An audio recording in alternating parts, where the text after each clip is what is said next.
Into Microprose and meet the people. Having a good time, huh? Well, hi Claire, how are you? This is Microprose software and our wonderful administrative staff. That's Claire. And this is Toby. Hi Toby, how are you doing? And now let's go in and meet Wild Bill Staley, president of Microprose. Hi Bill. Hi, how are you today? Just fine. I wondered if you'd like to give us a tour of the Microprose facilities. I think that'd be a great idea so all our friends out there can get a feel of what we do at Microprose. This Great. is my wonderful office, and you can tell we're into flying. And on that wall, if you can't see it there, we've got the A-37 Dragonfly, which is the most recent airplane that flew. Over on this wall, we have the beach. And this is not the neatest office in the world, but that's Mr. Sid Meier. Sid, can you say hello to our friends out there in Cameron? Hi there, my friends in California. How are you doing today? Sid is the author of Silent Service and F-15 Strike Eagle, and I'll let you guess what his next product is. The Civilization games are defined by the 4 X's: explore, expand, exploit, and exterminate. The term was originally coined, not by Sid Meier, but by Alan Emrich, who created Master of Orion. Sid Meier and Bill Staley co-founded Microprose in 1982 to develop flight simulators and other military strategy video games based on Staley's past experiences as a United States Air Force pilot. Around 1989, Meier wanted to expand his repertoire beyond these types of games, as just having finished F-19 stealth fighter, he said. Everything I thought was cool about a flight simulator had gone into that game. He took to heart the success of the new God game genre, in particular SimCity and Populous. Specifically with SimCity, Meier recognized that video games could still be entertaining based on building something up.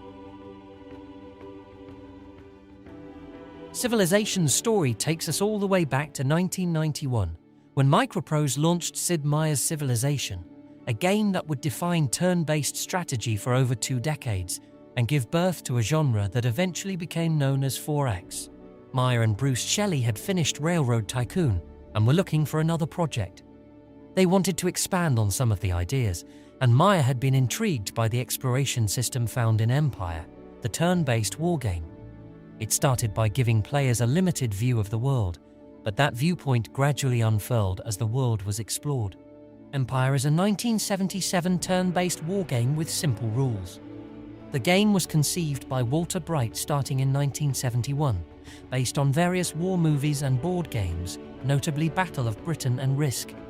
The game was ported to many platforms in the 1970s and 1980s. Several commercial versions were also released, often adding basic graphics to the originally text-based user interface. Railroad Tycoon had this sense of being a large-scale game, but we were bold and wondered what's a bigger, more epic thing we can do. Well, how about the history of civilization? We were young, and we had no fear. The expectations in terms of graphics and team size were different in those days. We did the first half of the work on Civ with just Bruce and I, so we could try things with less risk. It was definitely not something we knew was going to work, but it looked like it would be fun to try. Meier described his development process as sculpting with clay. His prototype took elements from Empire, Railroad Tycoon, SimCity, and the Civilization board game. This initial version was a real-time simulation, with the player defining zones for their population to grow similar to zoning in SimCity. Meier and Shelley went back and forth with this, with Shelley providing suggestions based on his playthrough and acting as the game's producer, and Meier coding and reworking the game to address these points, and otherwise without involvement of other Microprose staff.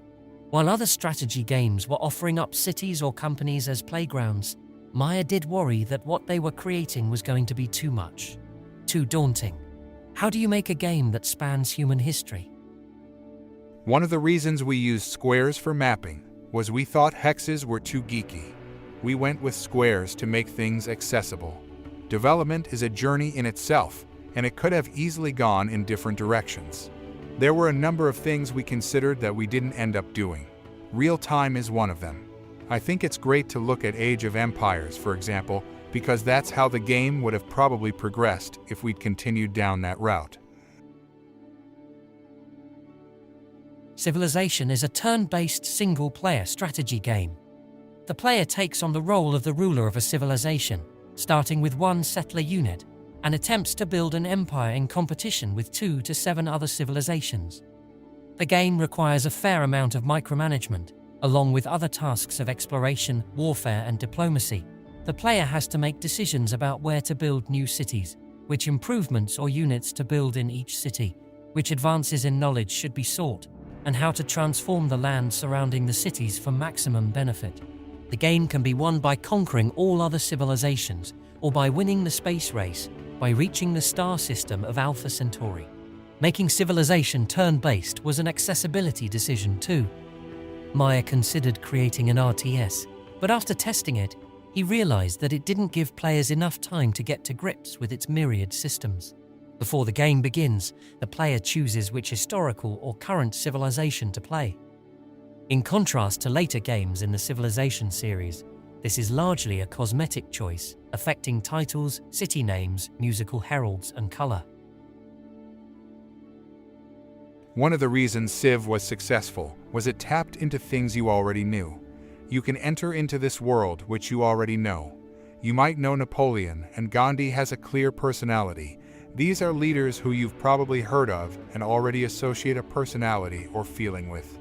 As other people played it in the company, we'd hear, "Just one more turn," and "I can't stop playing." Whether the world was ready for it or not, we weren't sure, but as the game launched and we started to get feedback, it gained momentum. We sensed that something unique was happening. Civilization has sold over 1.5 million copies since its release, and is considered one of the most influential computer games in history, spawning several sequels.